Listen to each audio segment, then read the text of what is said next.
Good evening. I'm Mr. Harris. 23 years, I ran a group home for children in a small town in Ohio. Now, I'm retired. I sit in my room. It's dark outside the window. And I remember. Today, I want to tell you about Marcus, 13 years old, an African-American boy with big, dark eyes. He drew pictures all the time. Dogs.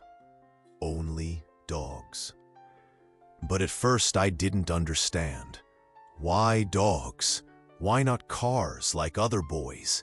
Why not superheroes? Why not rockets or planes? Dogs. Always dogs. And then I learned the truth. And I understood that some drawings, they're not just drawings. They're a cry from the soul. They're a way to survive. Marcus came to us in September. It was cold that day. Rain drummed on the roof. Social worker Mrs. Johnson brought him at 3 o'clock. I remember how he stood in the doorway, small for his age, thin. He held a plastic bag with his things and a notebook, a crumpled notebook with a red cover. "This is Marcus Williams," said Mrs. Johnson. Her voice was tired. 13 years old. Mother died 3 months ago. Father unknown. The boy didn't look at us, looked at the floor, gripped that notebook tightly. "Hello, Marcus," I said gently. "I'm Mr. Harris. This is your new home." He didn't answer, just nodded, barely noticeable. Mrs. Johnson quickly filled out papers, told us about medical records, about school, about how his mother died of cancer, and then she left. And we were alone, me and Marcus, in the big hall of our house. "Want to see your room?" I asked. He nodded again, took his bag and the notebook, never let go of that notebook. The room was on the 2nd floor, small but cozy. A bed, desk, closet. The window looked out to the yard where big oak trees grew. "You'll live here," I said. "If you need anything, just ask." Marcus put the bag on the bed, sat on the edge, opened the notebook, and I saw, page after page, dog drawings. Dozens of dogs, big and small, black and white, with long ears and short ones. All different, but all dogs. "You like to draw?" I asked. He looked at me for the first time. His eyes were sad, very sad for a 13-year-old boy. "Yes," he answered quietly. "I draw dogs." "That's very nice," I said. "We have an art room. Lots of paper and pencils there." Something flashed in his eyes, like a spark of hope. "Really?" he asked. "Really. I'll show you tomorrow." I left him to unpack, but I couldn't forget that look. And those drawings. Hundreds of dogs in a crumpled notebook. Who could have thought that behind these drawings hid such a terrible story? The next morning, Marcus came down for breakfast, early, 6:30. Most kids slept until 8 on weekends, but not Marcus. He sat at the corner table, away from everyone, opened his red notebook, started drawing while eating cereal. I watched him from the kitchen doorway. His hand moved fast across the page, sure strokes, like he'd drawn these dogs 1,000 times before. "What you drawing there?" asked Tommy, one of our older boys, 16, loud, always curious about new kids. Marcus looked up, scared, closed the notebook quickly. "Nothing," he whispered. "Come on, show us," Tommy pressed. Not mean, just interested. But Marcus shook his head. "Leave him alone," said Sarah. She was 15 and been with us 2 years. Smart girl. She understood when someone needed space. Marcus finished his cereal, took his notebook, went back upstairs. This became his pattern. Eat quickly, draw constantly, avoid the other kids. I tried talking to him several times that first week, asked about school, about his mother, about what he liked besides drawing. Short answers. Yes, no, I don't know. But he never stopped drawing those dogs. On Wednesday, I found him in the art room, finally, sitting at the big table with colored pencils spread everywhere, working on a new drawing. This one was different, bigger, more detailed, a golden retriever with kind eyes. The most beautiful dog drawing I'd ever seen. "Marcus," I said softly. Didn't want to startle him. He looked up, guilty like he'd been caught doing something wrong. "Sorry," he said. "I can leave. This room is for everyone. I just wanted to see your work." I stepped closer. The drawing was incredible. Every hair seemed real. The dog's expression so lifelike. "This is amazing," I said. "How long have you been drawing?" "Since I was little," he answered, still suspicious. "Did your mother teach you?" His face changed, closed off. He put down the pencil. "She liked my dogs," he said quietly. "Said they looked real." They do look real, very real. He gathered his pencils, started putting them away. "Marcus, wait. You don't have to stop. I was just—" "I'm tired," he said, not looking at me. He left, took his drawing with him, left me standing in that empty art room, wondering what I'd said wrong. That night I heard crying, soft crying from his room. I stood outside his door for a long time, wanted to knock, wanted to help, but I didn't. Sometimes kids need to cry alone first, before they can let anyone in. The next day was Thursday. Marcus came to breakfast with red eyes, sat at his corner table again, but this time he didn't draw. He just stared at his cereal, barely ate. "You okay, honey?" asked Mrs. Patterson, our head cook. She was 70, had been with us 15 years. Kids trusted her. Marcus nodded, but didn't look up. After breakfast, I found him on the back porch, sitting on the steps, staring at the big oak trees. "Mind if I sit?" I asked. He shrugged. I took that as a yes. We sat in silence for a while, watching leaves fall. October was coming, getting colder. "I miss her," he said suddenly, so quiet I almost missed it. "Your mother?" He nodded, wiped his nose with his sleeve. "Tell me about her," I said. Long pause. I thought he wouldn't answer. Then he started talking. She worked at the hospital, cleaning, night shift, came home tired every morning, but she always made me breakfast before school. His voice got smaller, younger. She got sick last year, cancer, had to stop working. We had no money, lost our apartment. Where did you live then? Car, sometimes shelters.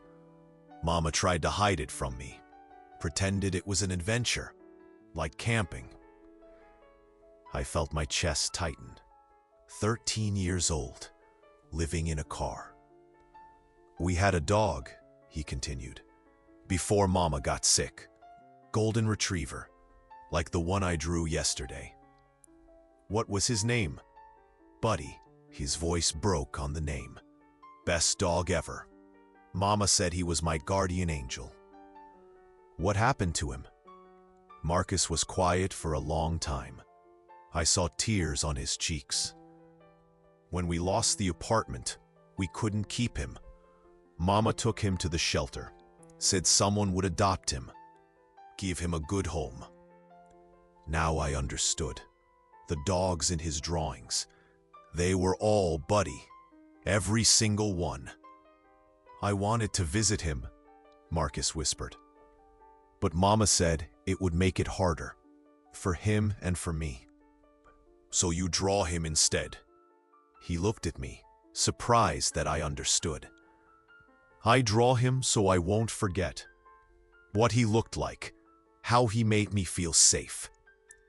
And the other dogs in your notebook? Those are all the dogs I wish I could save. All the dogs in shelters, waiting for someone to love them. My heart broke right there on those steps.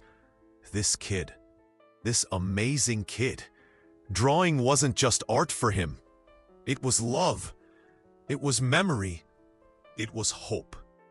Marcus, I said, would you like to visit a dog shelter sometime? Just to see the dogs. He looked at me like I'd offered him the moon. Really? You'd take me? If you want to go. For the first time since he'd arrived, Marcus smiled. A real smile. I'd like that, he said. I'd like that a lot. Saturday came faster than I expected. Marcus was ready by 8 in the morning, waiting by the front door with his red notebook. You sure you want to bring that? I asked, pointing to the notebook. I might want to draw, he said, if that's okay. Of course it's okay. The animal shelter was 20 minutes away. Marcus didn't talk during the drive, just stared out the window, nervous energy radiating from his small frame. You know, I said, we don't have to stay long if it gets too hard. He looked at me. It won't be too hard. I want to see them. But his voice shook slightly when he said it. The Sunny Meadows Animal Shelter sat on a hill outside town. Not fancy, but clean, well-maintained. I'd called ahead, talked to the director, explained Marcus's situation. Hi there, said a woman with gray hair as we walked in. You must be Marcus. I'm Linda. I run this place. Marcus nodded, shy again, clutched his notebook tighter. Want to meet some dogs? Linda asked gently. Yes, ma'am. She led us through a door marked Dog Area. The sound hit us immediately. Barking, whining, the excited sounds of dogs who desperately wanted attention. Marcus stopped walking. His face went pale. You okay? I asked. He nodded, but his breathing had changed. Shallow, fast. There are a lot of them, Linda said. 43 dogs right now, all looking for homes. We walked slowly down the corridor. Kennels on both sides. Dogs of every size and color. Some jumping at the fence, others lying quietly in corners. Marcus stopped at the third kennel. Inside was a golden retriever mix. Not exactly like Buddy, but close. Very close. The dog came to the fence, tail wagging, brown eyes full of hope. His name is Charlie, Linda said. Been here 6 months. He's 8 years old. People usually want puppies. Marcus knelt down, put his fingers through the fence. Charlie licked them immediately. "Hi, Charlie," Marcus whispered. The dog seemed to understand, sat down, pressed against the fence as close as he could get. Marcus opened his notebook, started drawing right there on the shelter floor. I watched him work, quick, sure strokes, capturing Charlie's expression perfectly. The hope in his eyes, the gentle tilt of his head. "That's beautiful," Linda said. "You're very talented." Marcus didn't answer, too focused on his drawing.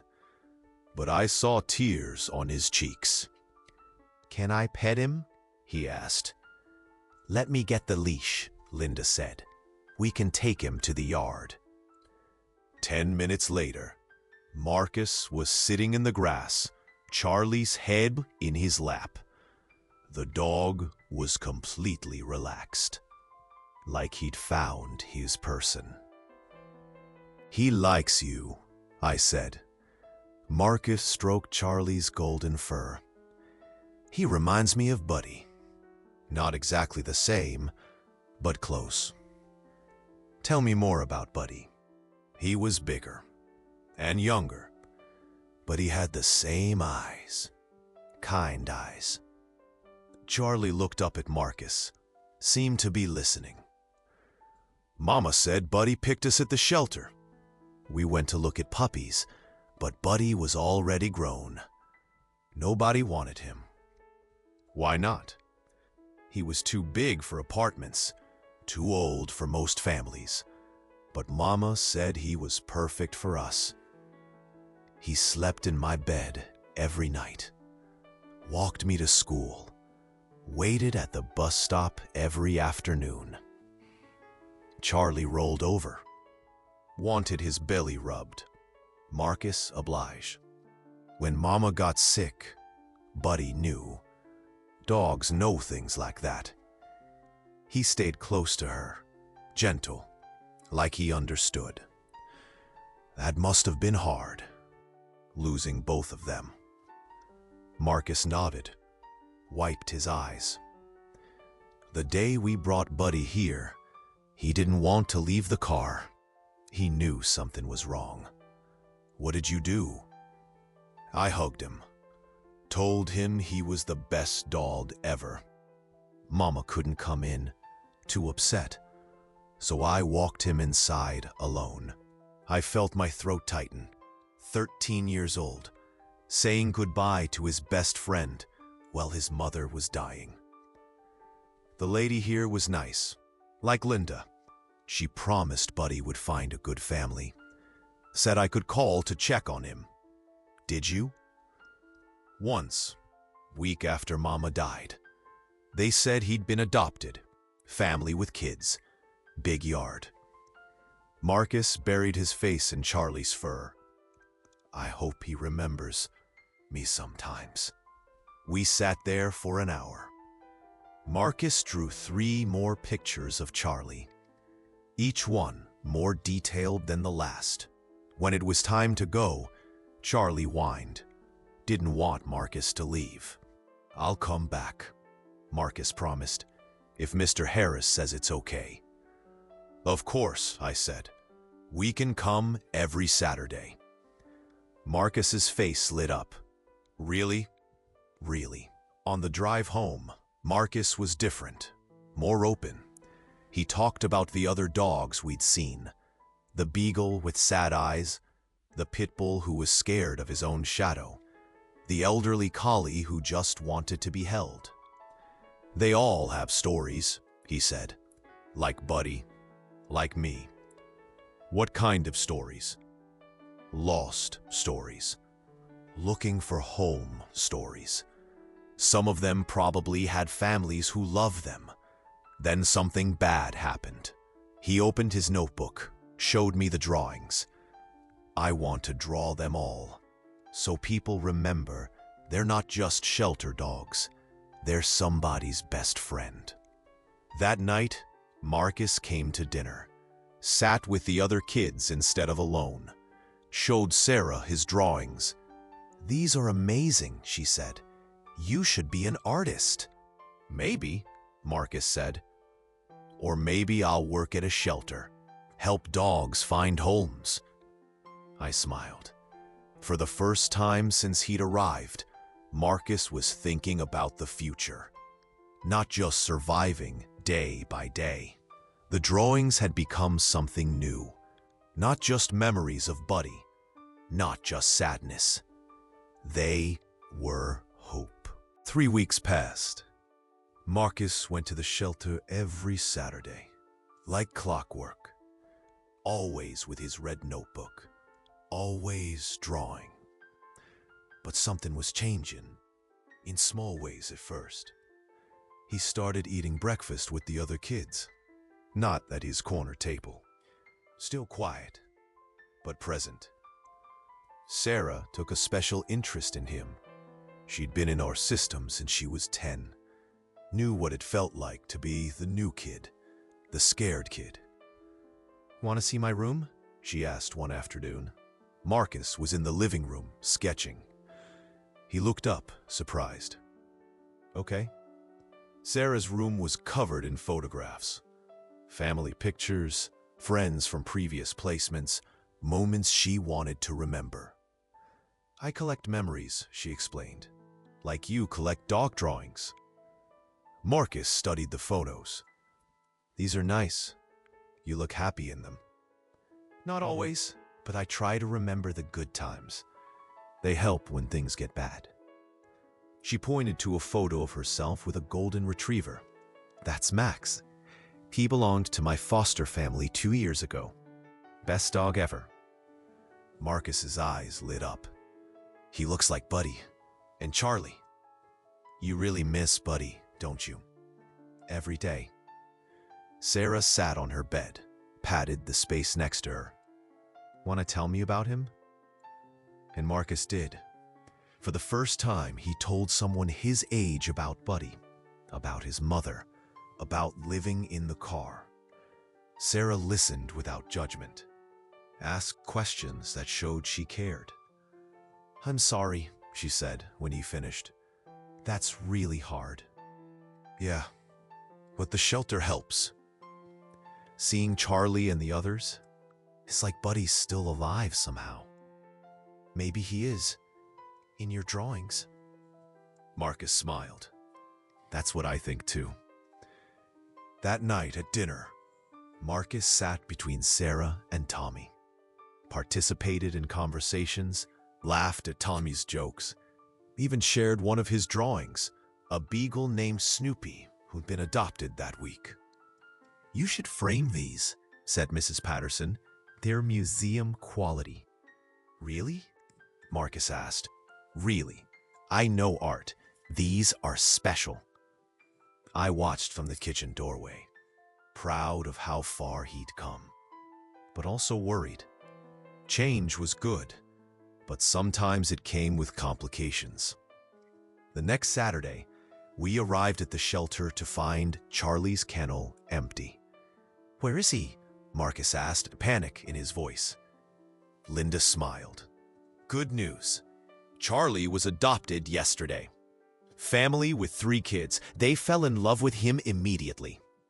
I expected Marcus to be devastated. Instead, he surprised me. "That's great," he said. Meant it too. "He deserves a family." "You're not upset?" "A little sad, but mostly happy for him. That's what this place is for, right? Finding homes?" Linda nodded. "Exactly. Want to meet some of the new arrivals?" We spent the morning with new dogs. A German Shepherd named Rex, who was afraid of loud noises. Twin puppies, Sam and Dean, who'd been abandoned in a box. An elderly dachshund named Gertie, who moved slowly but had eyes full of wisdom. Marcus drew them all. But more than that, he talked to them. Really talked, like they understood every word. "You're going to be okay," he told Rex. "Someone will love you. Someone who understands. You're just scared." The German Shepherd seemed to calm down when Marcus spoke, stopped pacing, lay down near the fence. "He likes your voice," Linda observed. "Dogs know when you understand them," Marcus said. "Buddy taught me that." On the drive home, Marcus was quiet, but different than before. Thoughtful, not withdrawn. "Penny for your thoughts," I said. "For the dogs." "What kind of something?" "My drawings. Maybe they could help dogs get adopted, if people saw how special each one is." I glanced at him in the rearview mirror. "That's a wonderful idea. How would it work?" "I could draw portraits, put them next to the kennels, show the dogs' personalities, not just their breeds or ages." "Have you talked to Linda about this?" "Not yet. Do you think she'd like the idea?" "I think she'd love it." The following week, Marcus approached me with a proposal. He'd thought it through carefully, drew up plans, made a list of supplies he'd need. "I want to make a difference," he said. "Like my mom did. She helped people at the hospital. I want to help dogs." I was amazed by his maturity.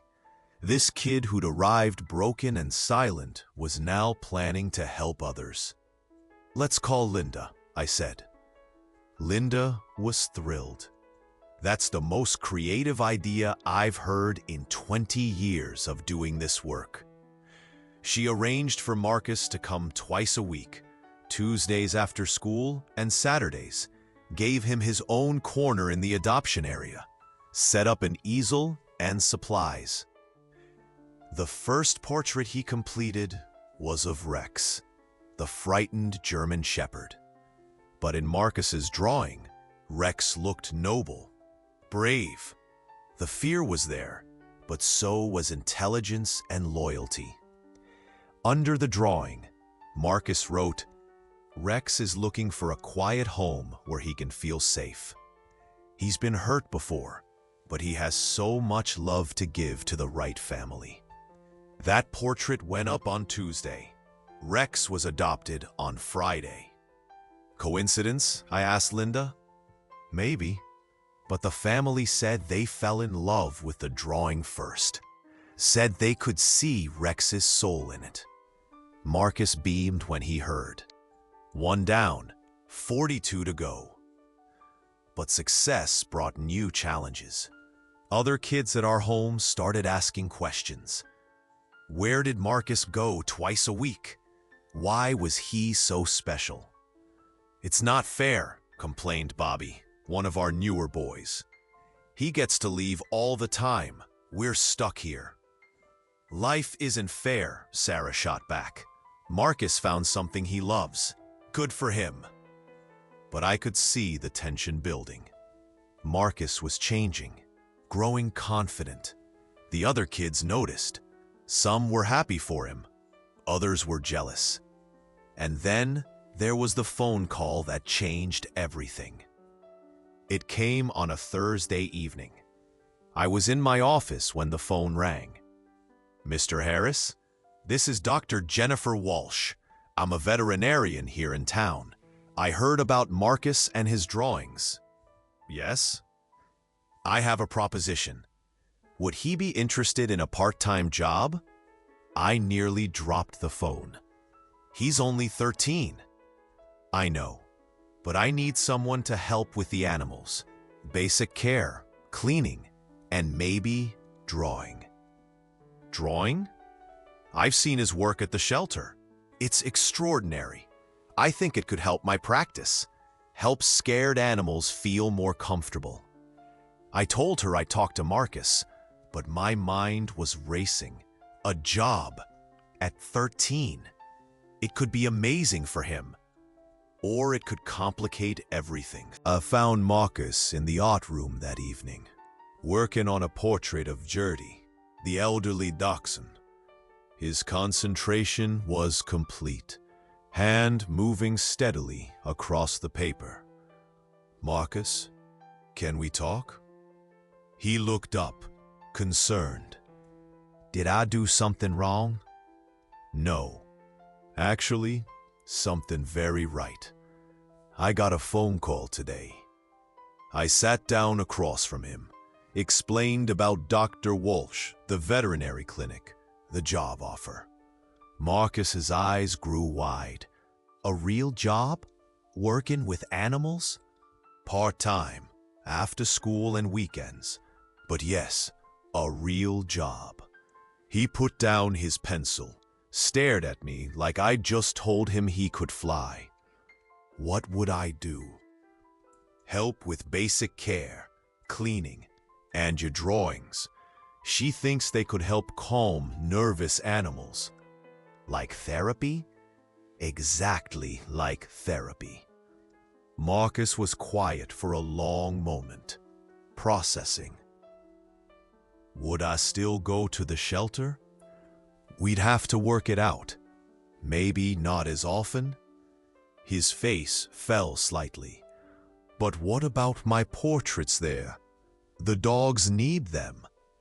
This kid, even when offered something amazing for himself, he worried about the dogs first. "We'll figure it out," I said. "The important thing is, do you want to try?" "Yes," he said immediately. "Yes, I do." "There's one thing. You'd need to keep your grades up. The state requires it for working permits." "My grades are good. I can keep them good." "And you'd need to get along with the other kids here. This opportunity, it might make some of them jealous." Marcus's face clouded. "They already think I'm getting special treatment." "Are they giving you trouble?" "A little. Bobby says I think I'm better than everyone else. That's not true." I sighed. Group home dynamics were complicated. Kids who'd been abandoned or hurt often struggled with others' success, even when they cared about each other. "What did you tell Bobby?" "That I'm just doing what I love, like he loves basketball. But he said drawing isn't a real thing, not like sports." "What do you think?" "I think drawing saved my life. After Mama died, it was the only thing that made sense." His honesty hit me hard. This 13-year-old had more wisdom than most adults. "Let's meet with Dr. Walsh tomorrow after school, see what she has in mind." Marcus nodded eagerly, then hesitated. "Mr. Harris? What if I mess it up?" "What if you don't?" The next afternoon, we drove to the Riverside Veterinary Clinic, small building on Main Street, clean, modern, welcoming. Dr. Walsh met us at the door. Tall woman with kind eyes and graying brown hair, late 40s maybe. She wore scrubs covered in cartoon cats. "You must be Marcus," she said, extending her hand. "I'm Dr. Walsh. Thank you for coming." Marcus shook her hand politely. "Thank you for thinking of me." She led us through the clinic. Exam rooms, surgery suite, recovery area. Everything spotless and organized. "I've been a vet for 18 years, she explained. "Started this practice 12 years ago. We see about 50 animals a week." "What kind of animals?" Marcus asked. "Mostly dogs and cats. Some rabbits, birds, hamsters, occasionally exotic pets." She stopped at a large room in the back. "This is where you'd work. We call it the comfort room." The room was painted soft blue. Comfortable chairs, soft lighting, toys scattered around. In one corner, an easel with art supplies. "When animals are scared or stressed, they come here," Dr. Walsh explained. "To soothe, wrap them in gauze, light colors, and calm them down before procedures. Or after." "How would drawing help?" Marcus asked. "Animals respond to calm energy. When someone sits quietly, drawing, it creates a peaceful atmosphere. Plus, the families love having portraits of their pets. She showed us examples, photos of previous volunteers sketching with animals. Dogs lying peacefully while being drawn, cats purring in artists' laps. You'd work 3 hours after school, 2 days a week, 4 hours on Saturdays, $15 an hour. Marcus's mouth fell open. $15? I was surprised too. That was good money for a 13-year-old. Your drawings are professional quality, Dr. Walsh said. The families would pay for portraits, $25 each. You'd keep 15. The clinic keeps 10 for supplies. Marcus looked at me and kept nodding.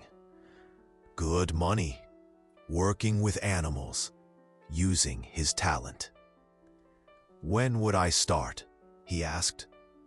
Next week, if you're interested. We'll try it for a month. See how it goes. I'm interested, Marcus said quickly. Very interested. Wonderful. There are forms to fill out, a working permit to get, but we can handle all that. On the drive home, Marcus was unusually quiet. Not upset, thinking. Having second thoughts? I asked. No, just, it feels too good to be true. Why? Good things don't usually happen to kids like me. What do you mean, kids like you? Kids with no parents. Kids from group homes. Kids who mess everything up. I pulled over, turned to face him. Marcus, look at me. He did, reluctantly. You haven't messed anything up. Your mother died. That wasn't your fault. You lost your home. Not your fault. You ended up here. Not your fault. But, no buts. You're a good kid, a talented kid. You deserve good things. His eyes filled with tears. I miss her so much. I know you do. She'd be proud of you, of how you're helping those dogs, of this job opportunity. You think so? I know so. That evening, Marcus called a house meeting. All the kids gathered in the living room, curious about what he wanted to say. I got offered a job, he announced, at a vet clinic.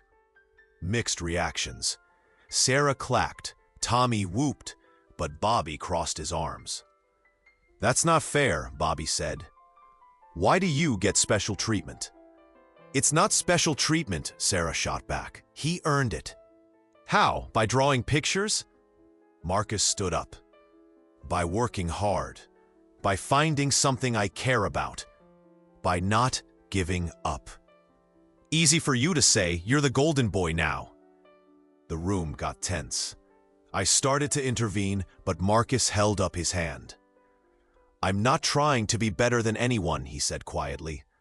I'm just trying to survive, like all of us. He looked around the room. A year ago, my mom was dying. 6 months ago, I was living in a car. 3 months ago, I had nobody. His voice got stronger.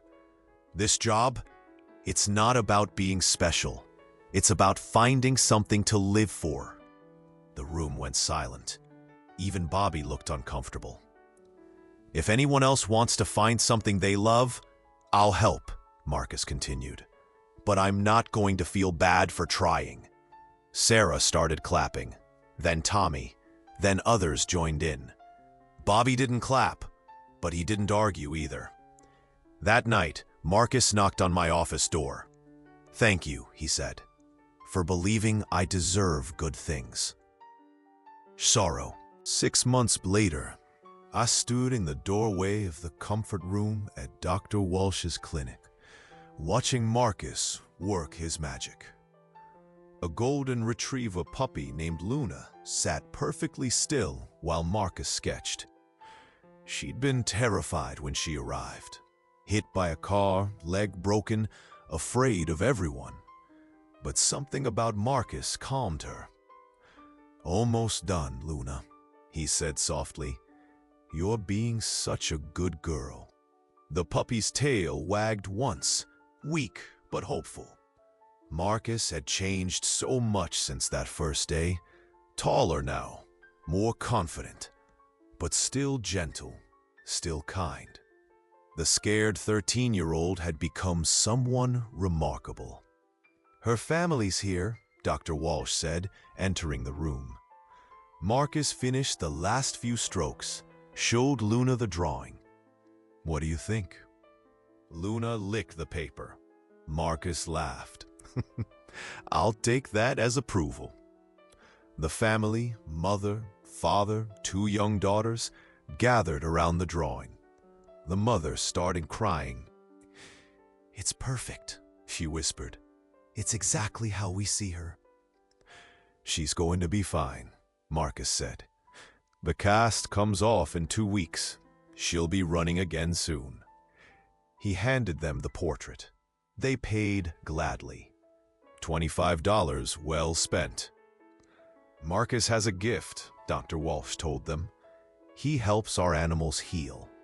Not just their bodies, their spirits too." After they left, I sat with Marcus while he cleaned his supplies. "How's it going?" I asked. "Good. Really good. Luna was my 15th portrait this month." "And the other kids? At home?" His face grew more serious. "Better, mostly." Bobby had struggled with Marcus's success. The jealousy had gotten worse before it got better. There'd been fights, harsh words. But eventually, something shifted. "Bobby asked me to teach him to draw last week," Marcus said. "Really?" "Yeah, he's actually not bad. He draws cars mostly, but he's got potential." This was growth. Marcus sharing his gift instead of hoarding it. Understanding that helping others succeed didn't diminish his own achievements. "And the shelter?" "Still go every Saturday. The portraits are really helping. 14 dogs adopted in the last month." I smiled. "Your mom would be proud." "I think about her every day," Marcus said. "When I'm drawing, I feel like she's watching, guiding my hand." "What would you tell her if you could?" Marcus was quiet for a moment. "That I'm okay. That I found my way. That her love saved me." We drove home in comfortable silence. Marcus sketched in his notebook, still the same red one, now held together with tape. But the drawings had evolved. More sophisticated, more hopeful. The group home was buzzing when we arrived. Sarah met us at the door, excited. "Marcus, guess what came in the mail?" She handed him an official-looking envelope. Return address, Columbus College of Art and Design. Marcus stared at it. "I didn't apply anywhere." "Dr. Walsh did," I said.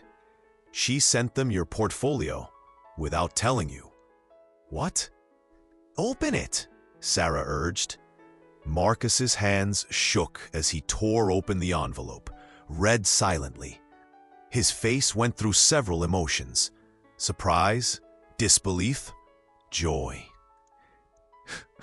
"I got accepted," he whispered. "Full scholarship." The room erupted. Kids cheering, Mrs. Patterson hugging everyone. Even Bobby came over and slapped Marcus on the back. "When you're famous, remember us little people," Tommy joked. But Marcus wasn't laughing. He looked overwhelmed. "What's wrong?" Sarah asked. "I can't go," he said quietly. "Why not?" "I'm only 14. College is for older kids, smart kids." "You are smart," I said. "And the program is designed for gifted young artists. You wouldn't start until you're 16. "But what about the shelter, the clinic? The dogs need me. Again, his first thought was for others. This kid's heart was too big for his own good. The dogs will be there when you visit, I said, and you'll learn skills to help even more animals. Maybe become a veterinary illustrator or an art therapist. Is that a real thing? Very real. Using art to help people and animals heal. It's exactly what you're already doing. Marcus read the letter again. It says I can bring my portfolio for a campus visit, meet the professors. So what do you think? Sarah asked. I think I'm scared. Good scared or bad scared? I asked. Good scared, like when I first went to the shelter. Nervous, but excited. Then that's your answer. That evening, Marcus came to my office. The same nervous energy as his first day, but different now. Purposeful. Mr. Harris, can I ask you something? Always. Do you think I'll be okay out there in the real world? I looked at this remarkable young man who'd survived homelessness, loss, grief, who turned his pain into art, his art into healing. Marcus, you've been in the real world all along. You've just been finding your place in it. What if I mess up? There's nothing as fatal, I said. If you mess up, you'll figure it out, like you always do. He smiled. Thank you for everything, for not giving up on me. Thank you for not giving up on yourself. 2 years later, I got a package in the mail. Inside was a book, Shelter Dogs, Portraits of Hope by Marcus Williams. The cover showed Charlie, the golden retriever who'd started it all. I opened to the dedication page. For Buddy, who taught me love. For Mama, who taught me strength. And for Mr. Harris, who taught me I deserved good things. Each page showed a different dog. Marcus's portraits alongside their adoption stories. Happy endings made possible by art. The last page showed Marcus himself, 16 now at art college, surrounded by dogs at a campus adoption event. His red notebook visible in his back pocket. The caption read, "Sometimes the broken pieces become the most beautiful art." I called him that night. "I got your book," I said. "What do you think?" "I think your mother would burst with pride." "I hope so. I really hope so." "Marcus?" "Yes?" "You know you can call any time, right? This will always be home." "I know." "And Mr. Harris?" "Yeah?" "Thank you for seeing something in me when I couldn't see it myself." After we hung up, I sat in my office, looking at that book, thinking about all the kids who'd passed through our doors.